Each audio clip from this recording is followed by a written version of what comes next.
Tu sens que quelque chose cloche, mais tu ne saurais pas dire quoi. Tu es plus fatigué que d'habitude, les choses stagnent, et malgré tes efforts, ta lumière semble vaciller. Et si ce que tu traverses n'était pas une simple mauvaise passe, mais une véritable attaque spirituelle? Ce genre d'épreuve ne touche pas tout le monde, seulement ceux qui portent une vibration particulière, les élus. Dans cette vidéo, tu vas découvrir les signes subtils que l'univers t'envoie pour te prévenir, avant qu'il ne soit trop tard. Et si tu es ici, ce n'est pas par hasard. Tu fais peut-être partie de ceux qui sont appelés à se réveiller. Prépare-toi, car ce que tu vas apprendre pourrait changer ta perception de tout ce que tu vis en ce moment. Il arrive un moment, souvent imperceptible, où l'âme semble se voiler de silence. Un poids invisible s'installe, ralentissant les pensées, comme si un nuage obscur voilait l'éclat de notre lumière intérieure. Ce n'est pas un simple malaise, c'est une attaque spirituelle, sournoise, qui érode peu à peu la connexion spirituelle, semant l'apathie, la léthargie et détournant l'être de ses pratiques spirituelles. Sous cette influence subtile, même les plus fervents peuvent se sentir perdus.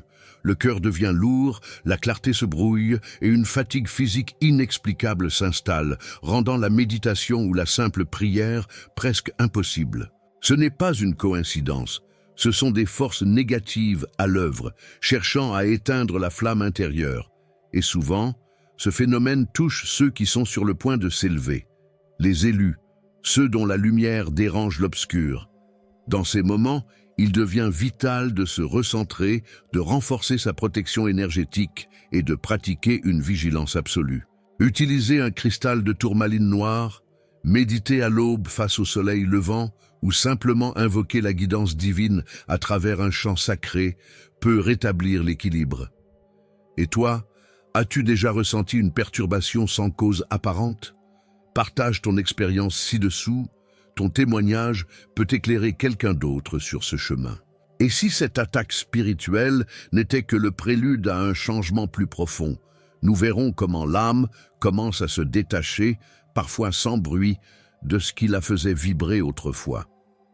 Vous êtes-vous déjà senti perdu, déconnecté de qui vous êtes vraiment? J'ai créé 3 e-books transformateurs pour vous aider à vous reconnecter à votre véritable essence. Cliquez sur le lien dans le commentaire épinglé et entamez votre transformation dès maintenant. C'est souvent discret, presque imperceptible au début. Une sensation d'éloignement, comme si l'âme, autrefois vibrante au son des mantras et des silences profonds, se désaccordait doucement. Ce détachement des pratiques spirituelles n'est pas un abandon volontaire, mais plutôt le symptôme d'un affaiblissement énergétique souvent provoqué par une attaque spirituelle silencieuse. La confusion émotionnelle prend alors le relais. Ce qui nourrissait hier le cœur semble aujourd'hui fade, dénué de sens. On oublie les rituels qui nous élevaient, on évite la communauté spirituelle, et même les textes sacrés paraissent vides. Mais ce vide n'est pas une fin, il est un appel. Un appel à se purifier, à réaligner sa vibration, à écouter à nouveau les chuchotements du moi profond. Pour raviver la flamme, commence par l'essentiel, une promenade pieds nus dans la nature, un bain de lune ou un simple merci murmurant à l'univers. Ces gestes simples réveillent l'âme. Et toi, as-tu déjà senti que ta lumière s'éteignait? Dis-moi dans les commentaires, qu'est-ce qui t'a aidé à rallumer la flamme? Ton histoire pourrait réactiver une connexion spirituelle endormie chez un frère ou une sœur de lumière. Et si cette perte d'intérêt n'était qu'un test, un prélude aux plus grandes épreuves que l'univers nous réserve pour forger notre résilience? Nous explorerons comment les défis financiers deviennent les catalyseurs d'une transformation profonde. Lorsque le sol semble se dérober sous nos pieds et que les pièces de monnaie paraissent plus lourdes que jamais, il ne s'agit pas toujours d'une simple crise économique. Bien souvent, les défis financiers sont des appels sacrés déguisés, des portails vers une croissance spirituelle que seule la rareté peut éveiller. Le manque, en vérité, devient une loupe qui révèle notre relation à l'abondance et à nous-mêmes. Le cœur se serre, les peurs primitives refont surface. Vais-je y arriver? Pourtant, Derrière cette turbulence matérielle, le cosmos orchestre une épreuve initiatique. Il nous demande: peux-tu faire confiance à la guidance divine, même quand le monde te semble fermé? C'est dans ces instants que l'on découvre si notre foi est un refuge ou une façade. Allume une bougie, écris chaque matin 3 raisons pour lesquelles tu es déjà riche. Un sourire sincère, un repas partagé, une intuition qui t'a protégé. Ce sont ces actes vibratoires qui transmutent l'épreuve. Et toi, comment vis-tu les tempêtes de l'existence? Es-tu capable de reconnaître la protection énergétique cachée derrière l'instabilité? Partage dans les commentaires une épreuve financière qui t'a transformé. Mais que se passe-t-il lorsque, même reposé, le corps reste lourd et l'esprit engourdi? T'emmène dans les profondeurs de la fatigue physique persistante. Un signal que l'énergie subtile est en jeu.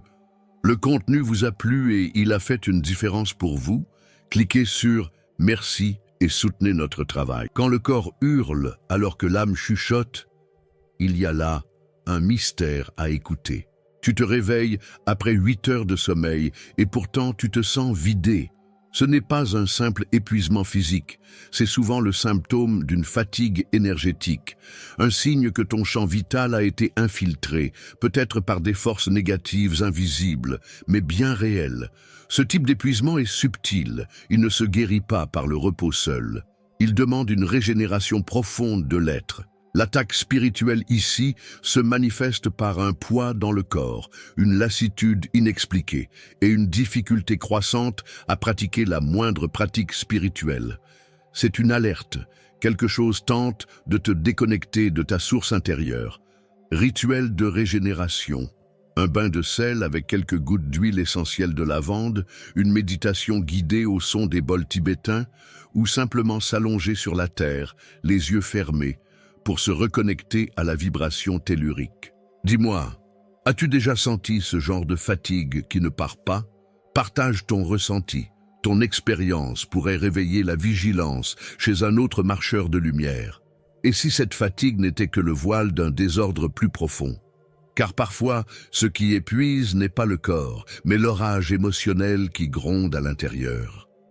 Nous explorerons la confusion émotionnelle comme miroir de l'âme tourmentée. Il y a des jours où les émotions semblent se rebeller, où la joie devient insaisissable, et le calme, un souvenir lointain.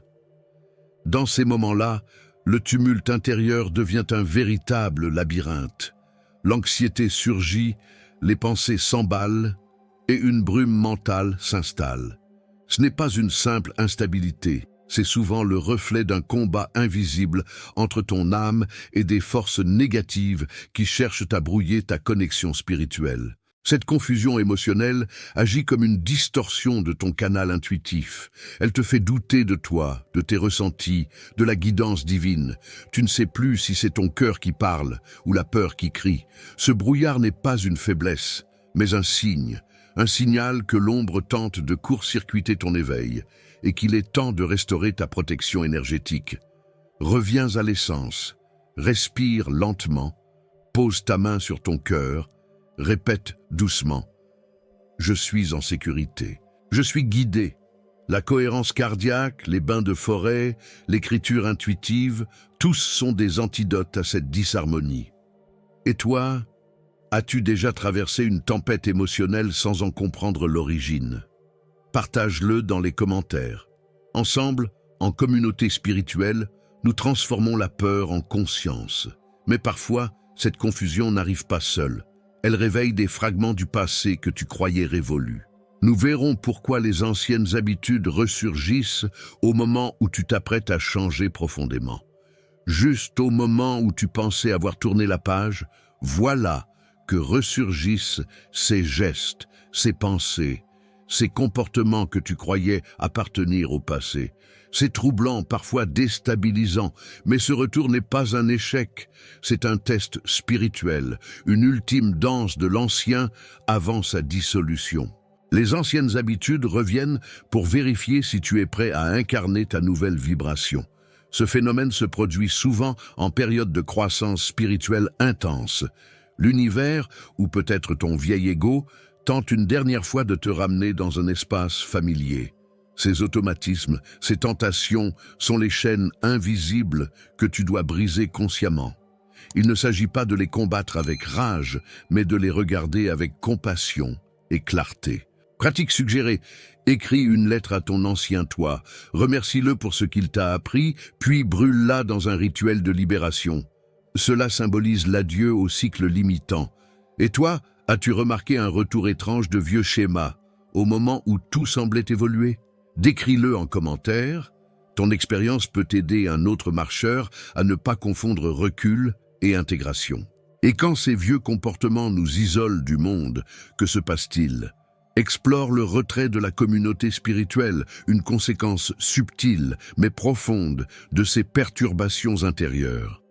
Il arrive un moment où l'on se retire, sans même s'en rendre compte. Les rencontres sacrées deviennent trop bruyantes, les cercles de lumière paraissent étouffants et l'envie de partager disparaît. Cet isolement, souvent subtil, peut sembler être un besoin de solitude, mais il est parfois le fruit d'une attaque spirituelle bien dissimulée, cherchant à briser le soutien énergétique que procure la communauté spirituelle. Lorsque l'être est affaibli par des forces négatives, il peut commencer à percevoir ses alliés comme des menaces ou ressentir une gêne inexplicable face à ceux qui vibraient autrefois en harmonie. Ce retrait est alors une forme d'apathie spirituelle, une tentative de l'ombre pour couper l'âme de ses racines.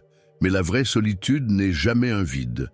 C'est un appel au recentrage, à la vigilance et à l'écoute des signes subtils. Réintègre-toi en douceur, participe à un cercle de méditation en ligne, allume une bougie pour les autres ou envoie silencieusement des pensées d'amour à ta tribu d'âme. Et toi, as-tu déjà senti ce besoin de t'éloigner sans vraiment comprendre pourquoi? Écris ton ressenti, ton témoignage pourrait reconnecter un autre être à sa lumière collective. Mais parfois, l'isolement va plus loin. Il franchit même les portes du sommeil. Car dans l'obscurité de la nuit, d'étranges rêves et visions perturbants peuvent surgir. Que veulent-ils vraiment nous dire? C'est ce que nous allons voir.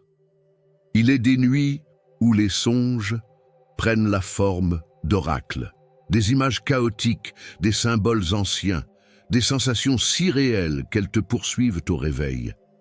Ces rêves troublants ne sont pas le fruit du hasard, ils sont les langages secrets de l'univers, ou parfois les échos des forces négatives qui cherchent à pénétrer les couches les plus profondes de ta conscience. Ils perturbent, déroutent, mais surtout, ils appellent à l'éveil. Chaque rêve étrange est un miroir. Il peut révéler une confusion émotionnelle refoulée, un fragment de mémoire karmique, ou encore une attaque spirituelle visant à te faire douter de ta connexion spirituelle. Ne les prends pas à la légère. Ils sont des messagers, parfois sombres, mais porteurs de lumière pour ceux qui osent les décrypter. Les élus, ceux qui marchent sur le chemin de la croissance spirituelle, reçoivent souvent ce type de guidance sous forme de vision intense, car leur âme est prête à voir au-delà du voile. Pour mieux les accueillir, établis un rituel nocturne. Crée un espace sacré avant de dormir, une lampe douce, quelques gouttes d'huile essentielle de cèdre ou de lavande, une pierre protectrice sous l'oreiller, comme l'obsidienne ou l'améthyste. Avant de fermer les yeux, récite une prière simple. Que mes rêves soient éclairés par la lumière divine, que seul le vrai me soit montré. Et au réveil, note tout, même les détails les plus étranges, car dans le chaos peut se cacher une révélation. As-tu déjà vécu un rêve si puissant qu'il t'a bouleversé durant des jours? Était-ce un avertissement, un appel ou la mémoire d'un autre temps? Partage ton rêve avec nous dans les commentaires. Ton expérience pourrait en éclairer une autre et rappeler à quelqu'un que les visions nocturnes sont parfois les vérités les plus profondes de l'âme. Si tu ressens en toi l'écho de ces signes, ne les ignore pas. Ce que tu vis n'est pas une faiblesse, c'est un appel sacré à reprendre ton pouvoir spirituel. Commence dès aujourd'hui. Protège ton énergie, reconnecte-toi à ta lumière et écoute les messages subtils de l'univers. Dis-moi dans les commentaires, as-tu déjà traversé une période où tout semblait s'éteindre autour de toi? Quelle en a été ta plus grande leçon? Et surtout, abonne-toi et active les notifications, car ce voyage ne fait que commencer. Les prochaines révélations te guideront encore plus loin dans la maîtrise de ta réalité. Et si cette personne que tu n'arrives pas à sortir de ta tête n'était pas là par hasard? Dans la prochaine vidéo, découvre la véritable signification spirituelle de ces pensées récurrentes et ce qu'elles révèlent sur ton énergie et la sienne.